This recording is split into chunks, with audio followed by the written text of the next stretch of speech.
Our goal is simple: to help you achieve the dream and vision you first had when you thought about starting a business.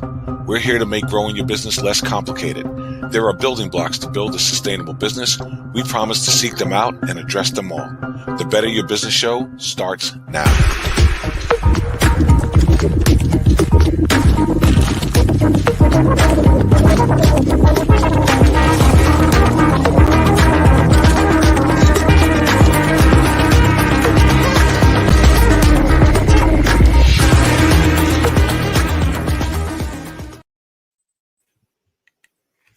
Hello, and welcome to the Better Your Business Show. Here we discuss your most important business challenges and provide you with practical solutions to help you better your business. Now, if you're an entrepreneur or a mamapreneur, papapreneur, or any kind of preneur, then you're a goal getter, a go-getter, an achiever, an overachiever at that. So you have all the qualities that you need inside internally. What you may not have are experts that will walk you step by step to ensure that you realize your goals and dreams. Absolutely, Tehran. When we started our businesses and when you started your business, one thing that we did not get was an instruction manual. You know those instruction manuals you get when you buy a table for your office and you have to put them all together and they have all these pieces. And sometimes you have that screw left over. Well, that happens when we're building a business. If we don't have the instruction manuals, we tend to have many pieces left over. So this show was designed to bring you the information that you need so that you can build a sustainable business with an instruction manuals. And we have amazing guests that join us every week to help give you the answers to the building blocks that you're facing. Yes, so whether you are joining us live or watching the replay, make sure that you take your free business assessment at pillar5.com, and you can join us live in our virtual studio where we can assist and address your comments and concerns throughout the show. Indeed. Guys, I'm super duper excited as always for this show, like all the others. This one specifically, we have Uni Yost, who is going to help us and bring her 20 years of expertise in to dive deep into today's topic. Natalie, what's today's topic, by the way? Today's topic is securing the bag. So how do we secure capital in the seed stage of our business? Got it. Very interesting. It makes me think about when we first started, when Tehran and I started building Pillar 5. That's been quite a bit, almost 6 years ago. And when we started, we were all doing our own respective, professions, consulting and coaching and doing all of this stuff. But when we started putting our business together, there was no instruction manual. And because there was no instruction manual, we didn't have all the pieces. So when we went running for funding, which was the industry we actually came from, we realized that there's an understanding that should be had about getting funding in the seed stage. So you don't, cause an error or cause an issue in your business as you begin to grow your business, because without the right funding and in the right stage at the right time, you can actually hurt the business's potential to grow. Yeah, definitely. And it makes me think, like you say, when we started, we were so inundated with developing the software and creating it and seeing how it would work and all of the back end stuff that was going to take before the product, or for anyone out there, the product or service even comes out. There's so much work that goes in that it didn't take money. It doesn't take money to think about your idea. It doesn't take money to start putting the plans together. It doesn't take money to research it. But in order for this thing to actually take off and go and grow, there comes a time where you actually need funding. So we didn't have that instruction manual. So again, this is why this particular show was so important to me, because it makes me wonder, man, what if we had this expertise? What if we had access to Uni or someone like Uni 6 years ago? Very interesting. Yeah, it really makes a big difference, because knowing how much capital that you need, where is that capital going, we want to be making sure that we're being good stewards of that money, right? Especially if we're paying it back, there's interest on it. We want to make sure that we're putting that money where it needs to go so that we can have a successful, sustainable business, right? And then pay back that money as well. And like you said, Tehran, sometimes we're just so excited about the vision, the mission, and what we're going after. We're not thinking about that, right? All of a sudden it's like, I have this dream. And then it's like, okay, I need some capital. Where am I going to get this capital from? And how much do I need? So very excited about today's topic. Absolutely. You know, right now, many people are benefiting from, you know, the SBA's PPP loan. And so they're getting this amount of capital, whatever that is, you know, for their paychecks protection. But many people, once they've paid themselves with that, they're using that to improve their business. So that's one of the ways that, you know, the government is trying to help get these small business owners, you know, rejuvenated and get them back into the market and get them moving so that we can sustain the economy. And it's the realization that if the SBA and the government is making this big a deal about small businesses, I'm just curious if small businesses are making that big of a deal about themselves, if they're realizing how important they really are, that small businesses make up 99% of our economy. And so everyone is trying to do everything in their powers and wherewithal to help small businesses get the funding they need so that they can grow and support and sustain the economy that we have here. Yeah, indeed. Indeed. You know, that was one of the findings I remember we found out when we were looking at building Pillar 5, how impactful small businesses are. Like you said, 99%. That's a lot. So the small business owner is actually a big, big deal, a big deal. So even if you consider yourself a mom and pop or whatever the case is, you represent a huge deal when it comes to the national economy. And there are a lot of, you know, avenues, you know, resources to help you go and grow. And that's one of the reasons why we want to put this show together, to bring that actionable data to small business owners so they can actually take off the right way and build sustainable, successful, sellable, scalable, as Sharon Lecter would say, businesses. Yes, hopefully we're, you know, collapsing that a little bit where people aren't having to try to figure it out as much, but they're able to come look back on these shows or just look at the resources that they have and say, okay, this is the way that I do this, and feel confident about it, as opposed to, again, just trying to figure it out and learning by, you know, default. There's this saying, either I fail or is it I fail or I learn, or I learn or I grow, right? When we're going towards failure. And so hopefully this show's kind of helping take out some of that guesswork for people and condensing that time frame. And here, Rod, I love how you talked about that too. It's really fighting for what we've worked so hard for through a time like this, right? You know, fighting for our business, to keep our business still on the books, our legacy, our family, our employees, really putting in that manpower to get that money so that we can stay in business and have those resources. Indeed. And I know we don't talk much about Pillar 5. We just kind of make a reference to the software that we've built that helps companies build a sustainable business. But Tehran, there's a part of the story that many people don't know about Tehran and I, and we actually come from the funding background. We were sales consultants for a funding company. And while we were in the process of helping these business owners build business credit and get funding, which was a passion, we were happy to do that. What we realized was 7, 8, 9 months later, some of these businesses either misappropriated the funds or didn't know what they were doing. They didn't know what their next action steps were. And so they were borrowing money because they had the credit, but they didn't know how to apply that to their business to help their business grow. And so because of that, they end up still going out of business, even though they got funding. And I always think back to what Mark Cuban says. Mark Cuban says, sales cures all. He never said funding cures all. Right. Sales cures all. And funding is like fuel to a campfire. If you have a fire going, then it's easy to put fuel on top of it and then it will grow, right? The fire will get bigger. But if you don't have a campfire and you're just grabbing funding and pouring it on woods, well, there's no fire. You still have nothing to eat, right? There's no fire there. And so it's so important that when we built Pillar 5 from the ground up, the reason we built Pillar 5 is because we wanted to make sure that when business owners went in for funding, that they understood the life cycle stages. Because if you're missing steps in your business when you get funding, then you're going to continue missing steps at even more faster pace because you have funding, which allows you to move faster. Now you're going to kind of hopscotch over very important things that can cause your business to fail later. So it's really important that if you're going out for funding, take a Pillar 5 assessment, find out what life cycle stage you're on, and it will tell you when it's time to go get funding. And if you're thinking that you need funding before you get to that stage, then you're probably jumped over a few things that are important. So just make sure you're going through the step process so that you can get funding at the right time so you can grow your business the right way. And I can't wait to hear Uni lean in on that from Ask Jay. She's got such a wealth of information to share.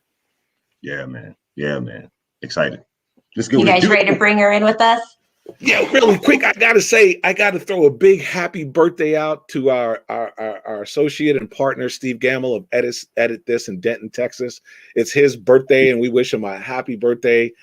He's an amazing writer. He writes content and blogs and publishes.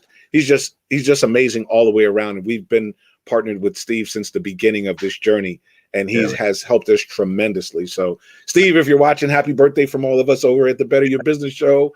Happy birthday, Steve. Join us one day. Yes, indeed, Steve. We're happy you were born. You've been editing my chicken scratch for years now. I appreciate it. Okay. Awesome. Happy birthday. Let's do it. Happy birthday. All right. All right. We're going to take a quick segment break, and we're going to bring Uni back with us in just a moment. Stay tuned. Go warm up your coffee. We'll be right back in just a second.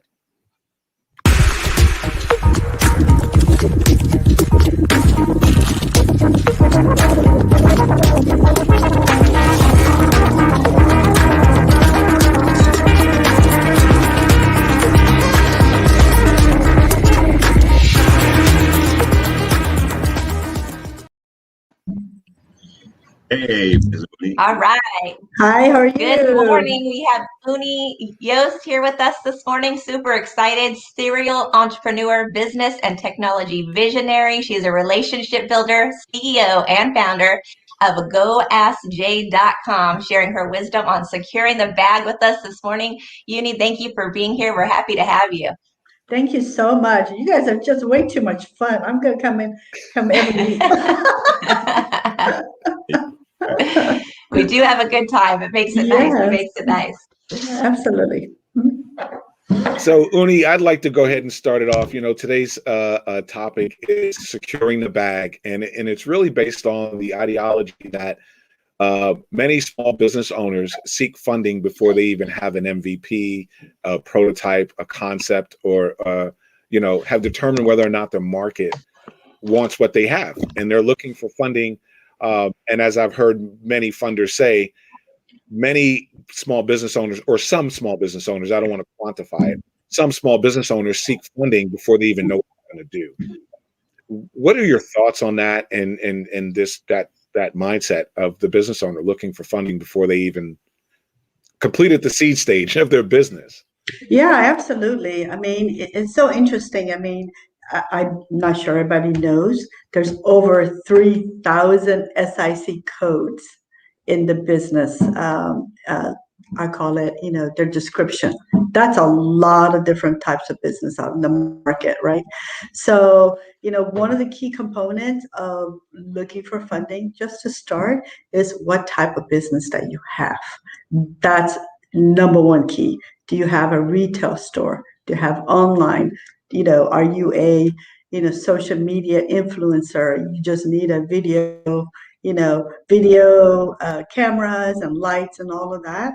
Or are you even if you're a Lyft or Uber driver or who deliver food, actually you are a business owner. So when you really look at your business, it's really about what you do first before you start looking for funding, because you may not warrant lendability, right?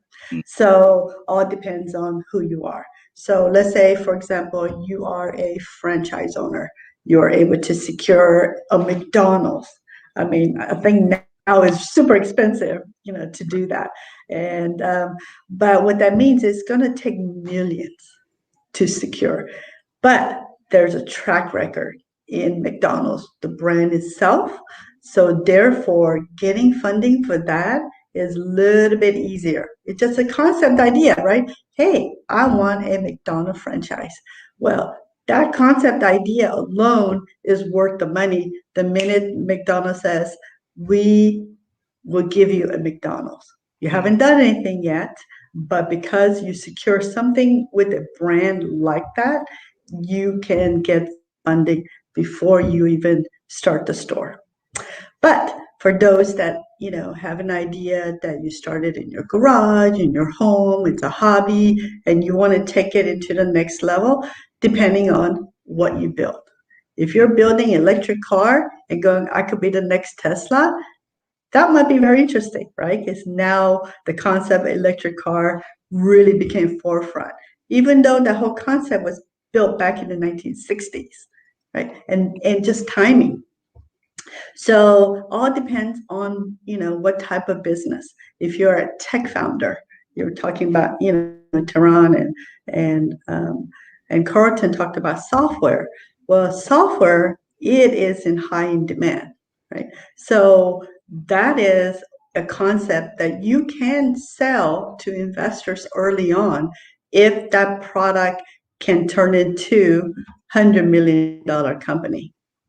But if you don't have that, then it's going to be a little bit harder. So you have to go through other steps in order to start this whole engagement of looking for funding. It all starts with your idea first. Right, right. You said something in passing just now. I want to go back to kind of goes to mind frame. You said even if you're an Uber driver or a Lyft driver, you're still in business. Now, you may not be able to get funding as an Uber driver, or you may, and I just don't know that. But it seems like what you were talking about was the mind frame a person has. Are you doing the things that are required as a business owner to qualify for funding? So it makes me want to ask you, how does a person secure the bag? A person that's an entrepreneur right now, how is that done? Oh, okay. Yeah, sure. It's it seems really simple when people are always, asking you that question. It really starts with the business plan. What business plan, people are thinking, oh my God, I have to write 40 pages of document, but really it could just be a single page of what problem you're solving, what is the problem, what is your solution, and then how is it going to make money? And then from there, who is helping you to get there? Really, it's really 4 part. You could write it in, probably like in 30 minutes. You got to write stuff down, because without that, you're not going to know who is your competitor, how much, can you generate, how much can I sell this product or service for to generate the revenue? Because if you're not generating revenue on a sustainable, then it is a hobby. So if you're going to do a hobby, you don't need a business plan and you don't need to get funding, because you do it out of enjoyment. So, but from a business point of view, financial is the core, because if you're going to ask for money, what the lenders like to do is to make sure you can pay them back. And if you don't know how to generate money or how it's going to generate money to pay them back, then they're not going to give you money. Doesn't matter if it's the bank or even your friends. I mean, there are a lot of people who go to family and friends for lending or, believing in the concept idea. Is I think, we talked about before, is that the minute you say it's a business, they want their money back. Right. Okay. So unless they're willing to give it to you for free, don't ever pay me back. Those are the people that is very hard to find. But, but that's how life is, right? It's all about how, they are willing to help you. So you could do, on a, friends and family round, they call it, meaning, hey, here's my business plan. They're not going to just believe you just because you said, I'm starting a business. They want to see it on paper or presentation, whatever it is. This is what I built, and this is how we're going to make money, and this is how we're going to grow. So if you, just think of them as a lender. Don't think of them as friends and family, because in reality, it is a business transaction. You don't want to mix the friends and the family, or business all mixed together, because it becomes a very lonely journey when you start losing your friends and you lose your business too. So that's not good. So, but yes, business plan is number one. And then two, you must have people who are your experts. Meaning, I remember I used to hear that so many times when I started my business 20 years ago, and I was like, "Oh, I just get me an attorney when I need it. Oh, I just get me a CPA when I really have stuff in my QuickBooks to do and financials." But really, I'm finding out through the years, actually, they need to be with you at the beginning. Just make a phone call, or go through QuickBooks now. QuickBooks has it where if you open a QuickBooks account, you can connect with an accountant, that's right near you. You don't have to stress over and go, who do I find? It's already there.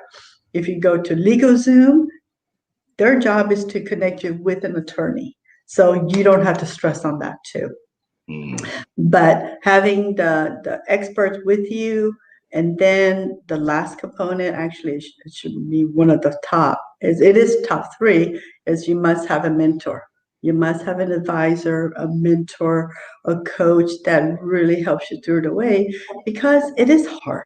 Once you turn on the hat from, hey, this is a hobby, into a real business, everything changes. Right. You have to be compliant legally from the state, the federal. Now, you're thinking that, hey, I'm going to start a business because I don't want, all these bosses anymore, right? But then instead, you turn on a business and now you have 30 that you have Right.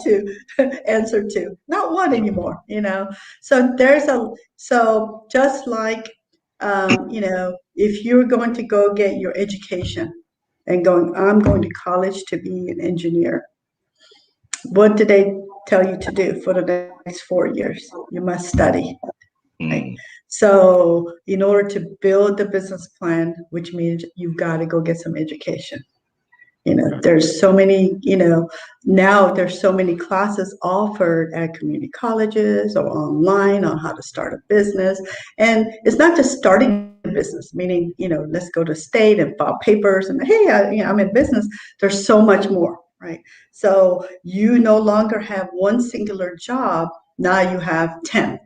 You are the owner, you are HR, you are the marketing, you're the sales, you're the person who do the work, right? Then you are the one who have to deliver the work. Then you have to meet with the customers and get, so you've added on from a one job into 10. So which means you have to understand each part of the job. And going through some of the entrepreneur courses would teach you that. They'll glimpse over financials, marketing, sales, leadership, all these components that become so important, because with that, you're able to build your business plan. You could answer, who's your target audience? What size is it? How, what's the price of your product and service? And when are you going to, meet profitability? Who's going to be on your team? How many people do you need to hire? Who's your sales? Who's your executive teams? So there's so many layers in that business plan that you have to answer, because these are things that you will face. And so if you don't know the answer to it, then it's going to be very hard for you to move forward and become a success that I know everybody wants to. It is everyone's dream, and I think we're all are dreamers.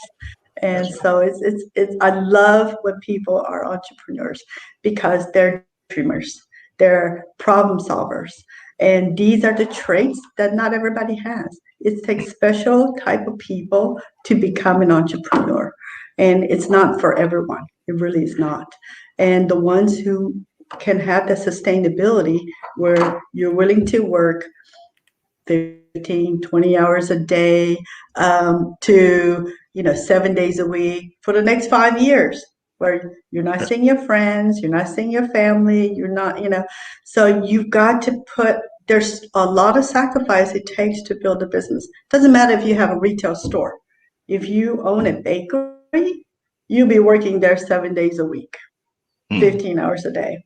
Right. So if you're an Uber driver, you'll be working 10, 12 hours a day. So it doesn't really matter what type of business that you have, is that your heart is there. And so because of that, you want to be there. And there's only 24 hours in a day. I think all of us get that. I wish I had 36 or maybe 48. But we get the same time, right? 8 hours of sleep, sometimes less, but then you used to have to eat, you used to have to, so if you cut that hours away, it's really, you only have 14 hours, right? 10 hours of, sleep and eating and all that. So in 14 hours, what can you do?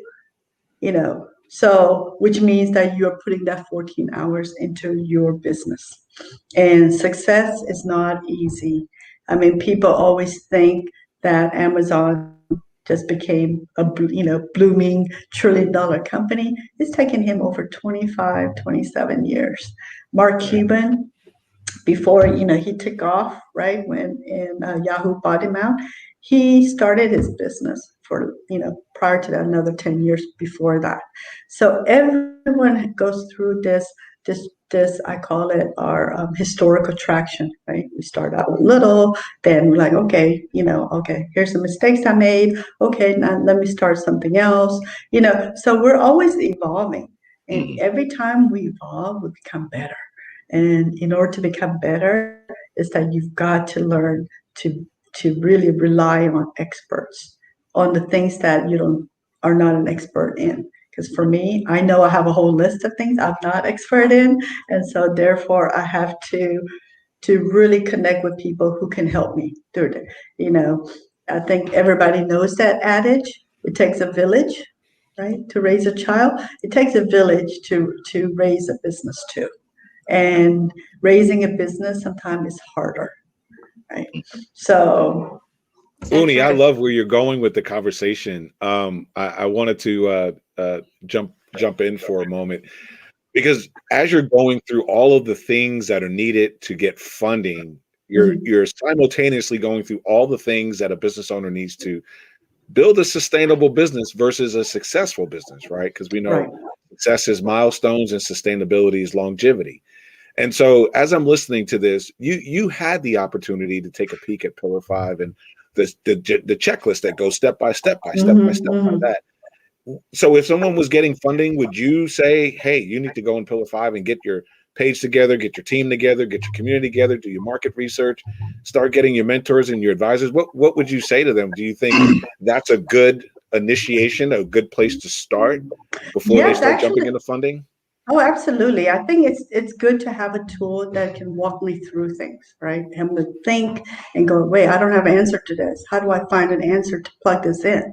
If I don't know the pricing, or how do I know how many I need to sell in order to become profitable? And so having a tool that can help me answer all these questions in really for me, right? It's not really for someone else, but these are things that, what if I'm doing, it's like, oh, I may not need the software, but then you're going to miss probably half the thing that you need. And so that's where the mistake happens, right? Because you didn't go through all that journey. I mean, same thing with college.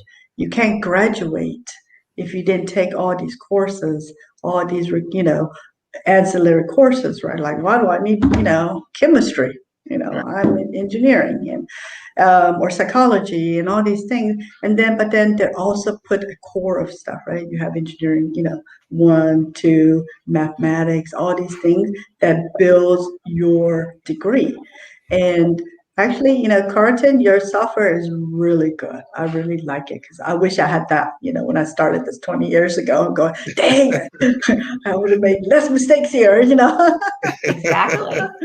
Yeah. But like I said, I think, it doesn't matter if you have a small business because no one wants to really fail, right? Or go, dang, I tried and it didn't work. So instead, what if there was something, tools like yours that can help me think about it and go, you know what? Maybe entrepreneurship is not for me. I am not willing to do all these things. But then for those that are, big dreamers and going, okay, I can do this. I can answer everything. I want to go through this to succeed. Because if you skip a step, right? I mean, that's when things bad happens, right? I mean, we're just, going down the highway and then, forget this, white line in the middle of the road. We skip that, it's not going to go well. That's right. That's right. So. Go ahead, Natalie. You had a question. I think. Well, I was just gonna say, and I think you kind of hit it with the software, both of you. But I found in entrepreneurship, you can tend to have your entrepreneur who's super analytical, way over analysis paralysis, way spreadsheeting things, and they don't, they haven't really gotten started yet. And then you tend to have that entrepreneur that's kind of like the bull in a china shop, right? And they're running through and they're excited. I'm just going to go forward. I'm going to fail forward. I'm going to shift as I need to. So if I'm just starting Uni, what would be because it could be overwhelming, right? Finding a mentor, finding the funding. What would be the first place to get started? I have my vision. I'm excited. I've been sharing it with everyone that I know because I'm fired up. I've had good feedback, bad feedback. I'm crazy, whatever. Where's the first place that I go? Is it mentorship? Is it money? Where do I go first? I'm a woman with a vision. I'm fired up. Oh, yes, me too. I live that every day. So actually, it's still go back to the business plan. You got to write stuff down. Once you write it, then you visually seeing it for those who are analytical, right? And those that are excited. Once you start to see the pattern, then you're like, wow, I am way too analytical. I'm missing all these gaps, right? So which means that I need to find people that can fill those gaps. And the ones who are, overly excited, like me, who just jump in the fire, oh, I'll figure this out later, But then when you write stuff out, then you go, wait a minute, I don't have technical people. I don't have analysts. I don't have this, to make this dream, this idea come real. Then you start to see the pattern. And so it is very important. And without the business plan, it does not lead you into lending or investment or capital, infusion by really anyone, and also with you. You may go, I really believe in what I do, and this is exciting, but I'm not going to put any money in this. I want somebody else to put money in. If you're not going to believe in yourself to put your own money in, don't even ask other people, because they're like, how much have you put money in? How much time? Do you have a prototype? Have you done studies? Do you know what the pricing? And if you have no answer to that, then actually it's not viable, right? And so, I love excitement. You know that. I love learning about other people's business and ideas, and I get fired up. You're like, oh, wait a minute, I could do this, but then also I have to realize, what is my strength? If my strength is in sales or marketing, then you need people who are your accounting, your financial, your tech, and all these other people to fill in that gap, right? And if you are only technical and going, I'm an introvert, I just love to analyze things. I don't really want to talk to people, but I can make anything fly, right? Your spreadsheets down to software. Well, then you need someone, a business partner or a co-founder or a team that can fill that, who is willing to go out there, in front of people and really showcase excitement to launch your business, right? So you can never leave yourself open. And one of the many reasons of people not succeeding is because there's a gap. Right. There's I think, you said earlier, Natalie, about, nothing solves a problem, than sales, right? Because you could create all the products you want. And, a lot of people who have hobbies, they have all kinds of stuff. And they're probably more forefront in creating the electric vehicles.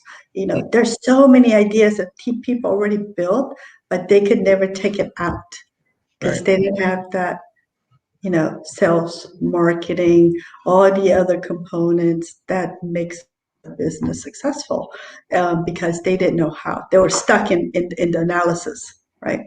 And because they never wrote things down. They're so in love with their idea that they could go, more than that, or ask for help.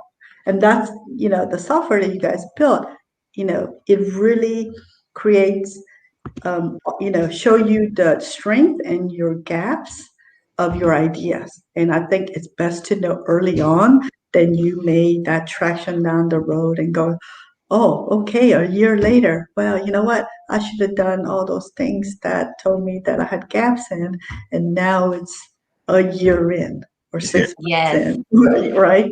It's how we start something that really makes the difference, right? So we are going to take a quick break, and then we're going to come back with how to get funding and where do I get funding. So Uni Yost, everyone, we'll be right back after our quick break.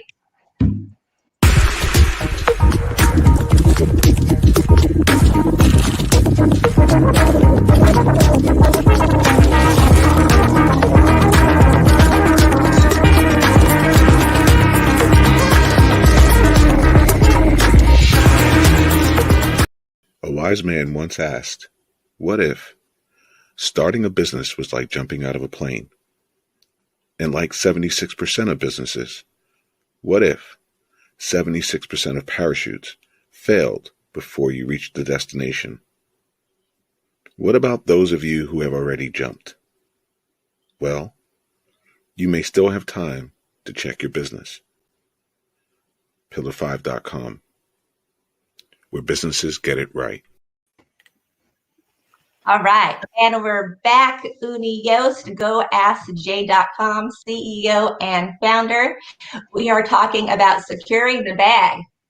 Where do we get funding from and how? Sure, absolutely. There's so many more options nowadays than used to be before, right? Only thing we had was the bank, local bank that you could talk to. And the problem is that if they didn't know you, they're gonna ask for so much more to secure your funding. Now, thank goodness we're all in the tech stage. There's so many on-site for I call it crowdfunding. So if you have product, you could crowdfund for a specific product that you sell. There are, crowdfundings for other types of business, that you may want to start with. But there's still angel investing, meaning people are like, hey, I'm willing to give you a little bit of money to see your traction, to see the build, all of those. But there's always a catch, right? Every lender or every capital that you are looking for, there's a catch to it. With the banks, obviously, you have to have the credit, but they ask for your history as well. How long have you, been in this industry? You can't jump from, that you are I call it, pruning trees and go, today I'm starting a software company. Don't know anything about it, but I'm going to start a software company. But that doesn't work either, right? So they expect you to be an expert in your space because which means that you have experience and and you experience that. So what you're doing is taking your experience and making it better, right? And starting a business on that. And that's how 3M started, so many companies started with having that, but we call it angel investing, the venture capital, the private equities, and all of that. And there are small online lenders too that can help you get instant between 48 hours on answers of can I qualify for some funding, depending on how much you need. Do you need 10,000, 100,000? Do you need 10 million, 100 million? So all the different capital lenders or capital investors have a very niche market too. Mm-hmm. So if you are asking for $100,000, venture capital is not for you because you have to ask for a minimum of 5 million. And it's not asking for 5 million. That means your business at the end of the day, after they give you 5 million, it needs to be worth $50 million. Right. Yeah.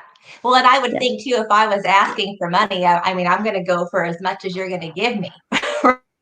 Yes, but unfortunately in the venture world, angel fund, we have a question. Yeah, angel investing and venture capital does not work that way. It's based on valuation and what your business will be worth in the future. So when they invested into Uber, you're talking about, PayPal, all of those, they looked at the size of the market and going, how many of the customer can we bring on? Is it 1,000, 10,000, a million, 10 million? So they go through the volume. For example, if you have a retail business, right, you have a small shop or you're doing this, it's going to be hard for you to scale. One, you have a local, location, unless you're doing online shopping, right? You're able to do e-commerce. So it's going to be based on the size of your business. So if prior year you made $100,000 and you're going, okay, it cost me about $100,000 last year to run my business, you could go to a lender and go, I need $100,000, right? Because you have built a traction that you could showcase what your expenses are, right? So using that historical, you could ask for it. Even banks are not going to give you, Yeah. That's a great Even point, and things I want like, to touch back on that, but we do have somebody from the studio audience that does have a question for you, Matthew Gardner. Matthew, are you here to join us? There Hello, he is. yes, Hi, Matthew. I am. hi. Hello, Welcome. thank you. We're happy to Thank you have for you here with us. thank you for sharing your wisdom, Uni. I'm learning a lot, and I'm Matthew from Toronto, Canada. I've been in the coaching industry since 2014, and I'm the founder of Legacy Coaching Partners. And what we do is we help executives and business owners achieve their goals, access funding, and create long-lasting sustainability. So I'm particularly interested about this conversation around funding and how it relates to coaching and accountability. So my question is around the problem today that many business owners are working in silos and they're feeling a lack of connection and opportunity to authentically collaborate or authentically reach out, or who do they actually reach out to? And despite people's best efforts to support one another, there's still an underlying current of doing things solo, doing things alone, versus going together and really dropping that ego away, dropping that self-image or that self-identity away, and being the person they need to become in order to have that successful and sustainable business. Right. So based on your experience, Uni, how important is the role of accountability and coaching in terms of a business owner putting in the work to get funding and create that long-lasting sustainability in their business? Yeah, I think I kind of touched on that earlier in terms of coaching, mentorship, and so forth. And the reason is because, when you're able to gain a coach or mentor, their whole premise is to see you succeed. Their job is not to, sit next to you, listen to your story every day, but it's really about, let's make you accountable. What is your goal today? What is your goal next month? And not only from the traction of the business, but also to help you in terms of your mental state. Right? You're excited, that first week of business, and then what happens is your energy levels start to die down because there's no support. And so if you are not able to find team members right away because you are doing it yourself, you're a freelancer or, whatever you do, is that having a coach and a mentor helps you so much because they are doing it from experience. One, a lot of them have already had some kind of business before. And so they could give you a lot more, I call it, more realistic expectations. They hear it all the time, right? Oh, I'm going to be, $10 million company next month. Yeah, most likely not, right? But what they can do is help you create your I call it your journey, right? Your journey of how to become the $10 million company. And it starts in this road. You need to hit 100,000. Then after that, let's try to hit the million. What does it take for you to meet from the million to the 5 million and so forth? So, having that type of expert, in your corner is one of the key to sustaining you because it is hard when you're so burned out after, 6 months, but then, you're committing for 6 years to get there. And so you've got to have people on your side. I mean, just like, when you remember Muhammad Ali, right? He was not in the ring by himself. He had his coaches on the corners, right? Telling him, things that to watch out for, to do, change his stance or whatever it is. Everybody has a coach. Sports athletes all have coaches, right? They have, trainers, not just the coach, but they also have their own trainers, very specific to them. Right? And it's not, for everyone, but to that athlete. And so, it is really in our life already. But in business, we think that we don't need it. Like, oh, I got this. And it's everything. Tehran, you're muted. Having the right people around us is everything, right? Business, Yeah. life, it's everything. Yeah, when I is. wanted to go back on something that you said earlier, about because there's different levels of entrepreneurs that are watching the show. Right. So that means there may be different modes of action they need to take. Each person may need to take. So we have, are there different places to go or different methods depending on where you're at? For instance, you could be in pre-seed, or what is pre-seed or post-seed in these things. Some person has the idea of what they want to do. Some people have already started their stores and are generating revenue. And some people are years in and they're just about saying, okay, I can leave my job and do this full time. Some have already made that place. So there are different places that they're at. Are there different avenues that they can go in depending on where they're at in order to get funding? And where they're at, which should they all make sure that they do, like today? Yeah, exactly. There are so many. I'll, if you guys email me, then I can send you to the links to based on what type of business that you have. When you were talking about the pre-seed, seed, and funding and Series A, that's really more for software and technology world, more like it. There are people who are, creating maybe a product and so forth. So that's a different investor group too. They love that kind of thing, manufacturing, biotech, or they're looking for the next ring, right? That's manufacturing something, or nest. Right. So that's a different market. And for those that go, I have a new concept, of a restaurant, fast food, or how can I improve, shelving, right? You're saying, hey, I go walk down Walmart aisle and go, why is that shelf look so horrible, and so hard to reach? Like me, I'm not that tall. So I have a hard time reaching the top, right? I'm always wondering, why don't they put something down here I can just pull out and stand on it, So, so we all become really creative, but every lender has its own, I call it very selective markets. So even banks, the same way, they may go, yeah, we lend all the time, real estate, we lend all the time. We'll only lend to retail stores, or commercial real estate or home. So there is very niche. So, but I do have great lenders that a little bit broad. And so if you guys email me and ask, and then I'll send you the link to them, and they can help you walk, through the journey. They have experts in their home, in their business, that can talk to you and go, get to know you a little bit to tell you that it is the right road or it's not. It's Uni, better to know upfront. How do I make sure that I'm starting my foundation correctly to get funding? So what does credit need to be like? What does business credit or personal credit need to be like? And then another question that I would have too would be, if I have to show how my business performed the year before, I know with a lot of entrepreneurs, they're negative at least their first 3 years in business, right? They're not making money yet. So how do I get funding if I'm still negative every year? How do I play my cards right in that area? Obviously, you need to make sure you have a CPA that's playing the game right with you. There's got to be some fine line. How do I know what that is?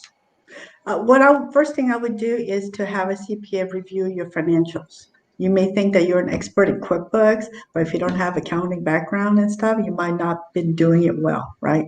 So if you've already done that part and going, okay, I'm still negative, but in order for me to go forward, then I need more funding. Well, there's SBA loans available as well for startups that are looking for that, component.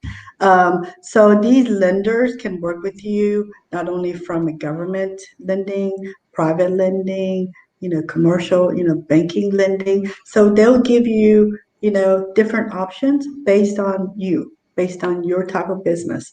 So like I said, it's better for you to talk to someone and have them say yes or no than for you to be drugged out for weeks or, send me your financials, send me this and, credit. Oh, 3 weeks later, you didn't qualify. Well, why did you tell me that early, right? Tell me that you don't fund my type of business. So I think sometimes it's like the Band-Aid. It's better to just take it off quick, early, so you can move on to someone else. Because one lender says no does not mean all of them do. There are thousands of them. I mean, literally thousands, right? So what would be some of the components to building my business credit? One, you will need, obviously, set up with, what is it? My brain just went blank. Not enough coffee. Yeah. I didn't do It was in my head, but it's not now. Let's start with your personal credit first. That really seemed to be a lot more in line than having the business credit, because you might not need a business credit, right? Because if you're not selling, if you don't have to purchase product through vendors where they give you a line of credit, then you really, may not need it, because if you're just providing service. So, but personal credit is going to be very important. And every lender has a number that Mhm. when you hit, right? And so they call it hard lenders, meaning they'll go down the score, but the cost of the money is higher. Right. That's a lot more risk. And the ones who have higher, credit score, obviously will have a better favorable lending, for them. But also, I think you touched on it, Natalie, at the beginning about it's great you can get capital, but if you don't know how to allocate it well in the business, then it will fail because you didn't put the money in where it's supposed to, because you did it. You didn't have anyone accountable for you, right? Because like on the tech side of it, whenever we do get investment from some of the VC funds or angel funding, they'll tell you exactly where you have to spend the money. So And they you have tell to tell. you said Yes. they do where you need to spend your money. So can you talk to that a little bit? Yeah. So first thing that, they go, okay, you need $1 million or $10 million. Where are you going to spend it at? Hmm. I need marketing. I have to hire 10 more people. I need, marketing dollars for my SEOs on Google. I need, expanding, more sales teams. So that money is already allocated based on your financials. Right. So you have to give them financial that uses that money, and he has to support these numbers. So that's the accountability we're talking about earlier. Because of that, they know that you're not going to take the 10 million, take the money and run. Right? Right. It's because it's already locked into where you're supposed to be spending. And that's the accountability of having a mentor, coaches, and so forth help you if you're just at the beginning stage. Yeah. On our last show, we went over SWOT analysis. Mhm. So it sounds like something like what you're talking about now. Like you really have to have your own homework done as a business owner. Is it important to have a SWOT analysis when looking for funding, and why? Oh, yeah, absolutely. Because investors are always looking for something unique. Is this a problem that, is sustainable? I think we talked about earlier, right? Because if you ran out of customers already because you're like, okay, only 100 people needed it in the world to buy my product, well, there's no sustainability. So which means that there is no funding because they know that you can't pay them back, right? And there's no growth. But if you can say between the strength is the market is big. The weakness is that I'm going to need a lot more funding to hit those numbers. So you can justify in terms of why you need the funding for growth. And then at the same time, it's not just the funding. You're talking about competition, right? The weakness of your product. Can somebody else come in and copy what I created and come back to compete with me? That's another component. Because if you think about it, every time you see a McDonald's, there's a Wendy's, there's a Jack in the Box. And the reason is because McDonald's does a lot of studying in order to find locations. And so their competitor, they always know it's going to be Wendy's or Jack in the Box or one of those.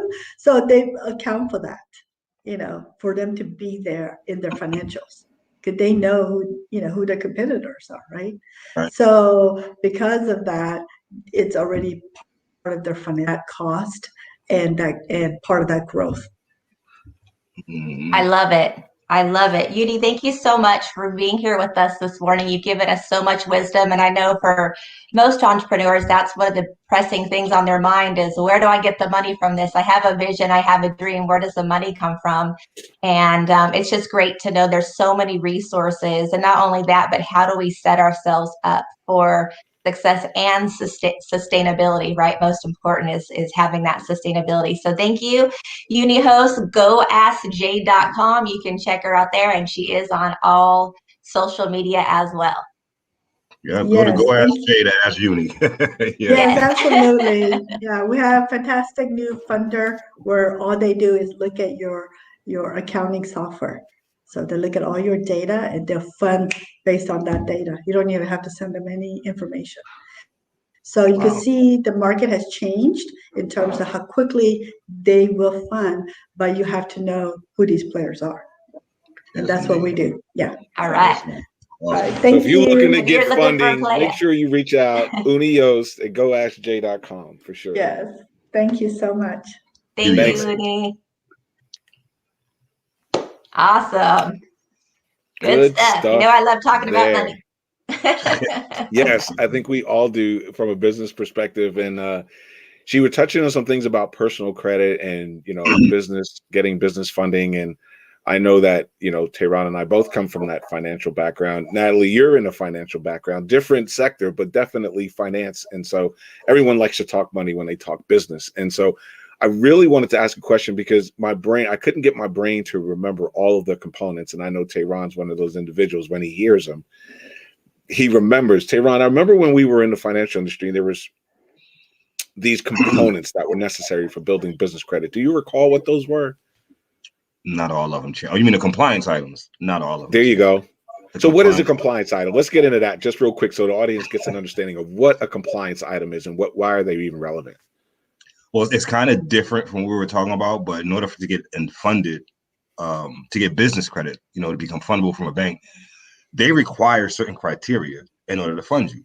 Most people don't know that. So you go in, you fill out an application at a bank, you give it to the teller, they put it through a machine that runs it through an algorithm.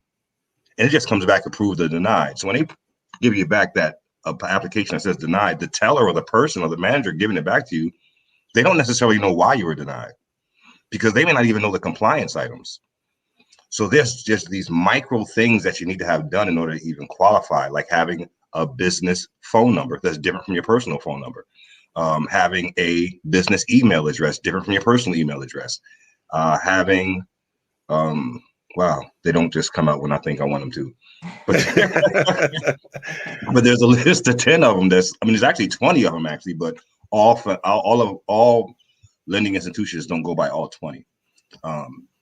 So there's just specific things, and what's interesting about that you mentioned that it's different from personal credit.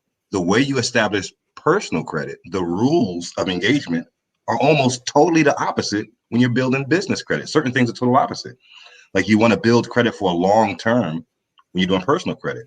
On business credit, you want to pay it off quicker. So they can raise it. There's a paydex score in your business credit. There's a FICO score in your personal credit. And so there's different rules of engagement when going down that aisle to actually building those things. But yeah, it's definitely, again, that's a whole nother thing. You know, personal credit, the way I like to address business credit when doing so on another segment, so we'd have time to go into it, would be, let's say you have a 750, 800 personal credit score. Well, business credit leverages 10 to 100 times as much as your personal credit, which is why a person with an 800 credit score can go get a $100,000 car with no money down. Whereas a business owner with a 70 paydex score can go get a fleet of $100,000 cars or trucks because the leveraging is different. So once we can add business credits financial literacy component to building our business, it becomes less and less arduous as a task to build a business. All these things are with a plethora of stuff for us as business owners and entrepreneurs, but we have to do the due diligence to do the back end work to find out all that information. And then when you start opening those books and start looking at those links and doing that research, you realize, oh, this isn't difficult. I forget the guy, someone told me before, there's no such thing as stupid and smart. There's no such thing as hard and easy. Those things are figments of our imagination. It's all exposure. You know what I mean? So if you ask me to build you a car, I'm gonna say it's hard. If you ask my mechanic to build your car, he's gonna say it's easy. You stuff me under the hood of a car for 30 days straight and feed me through a straw, guess what's gonna be easy next month? Mechanics, because I've been exposed to it. So what we have to do is expose ourselves to this information, and then it becomes a simpler process to do it. So this is why we want to bring all this information through the show to entrepreneurs, because we know what their dream is to win. Well, and that's Absolutely. what I love about the 5 pillar software is because even if we're opening ourselves up, there's just so much information, and there's so much, where it's opposite information, right? So how do we know which is the best one for us? How do I know where to get started? Again, it goes back to the software, is it takes the guesswork out of it for you. This is where I'm at. This is what I need to do next. And I would think, when you have something like Pillar 5 to help you with that, it really takes all that guesswork out. And so now in my mind as an entrepreneur, I'm thinking is, where do I get the right people? I know what I need to do, right? Now, where do I find the right people? That would be the next thing that I'm looking for. So where do you find the right people? Wow. Good question. Yeah, so we definitely have to come back on another show and dig into this information. But I definitely want to make sure that everyone knows, this show is supported and sponsored by the Los Angeles Tribune, Mo Rock's team over there. Thank you all so much for allowing us to bring this type of information to the small business owners that support. That's 99% of our economy. Obviously, without the small business owners, our economy would be in dire need of help. So we thank them for supporting the show. And don't forget to check out the Los Angeles Tribune Live tonight with Mo Rock and Natalie Forrest. And they always go in on some really interesting topics, whether it's business or life-changing. They cover all the gambit. So make sure you check out the show for that. And one more time, happy birthday, Steve, over at Edit This. We hope you have many, many more on our behalf. We want to thank Matthew Gardner for joining us. And you can look forward to having Matthew back on another show to have some conversations, because he has a lot more background. He's also in the funding realm for small businesses. So you can check out Matthew Gardner on LinkedIn as well for funding, as well as Uni Yost, obviously, who provided some really great insight. Thank you, Uni, for that. Absolutely. Good words. All right. Well, thank you for joining us again on the Better Your Business Show. You can join us every week live, 11 a.m. Eastern, 10 a.m. Central, and 8 a.m. Pacific time. And we'll love to see you there. And next week's show, we're going to get even deeper into finances as we wrap up this season. And we're going to have some special shows coming at the end where we're just going to dive into sustainability of business. So again, thank you all for joining us. I'm Carlton, that's Tehran, and Natalie Essman, your money expert, and we'll see you next week. See you next week.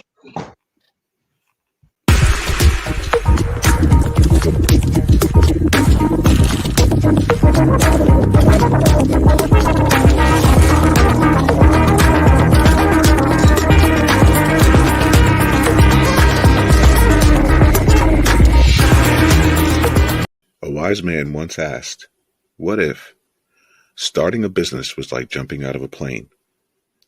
And like 76% of businesses, what if 76% of parachutes failed before you reached the destination? What about those of you who have already jumped? Well, you may still have time to check your business. Pillar5.com, where businesses get it right."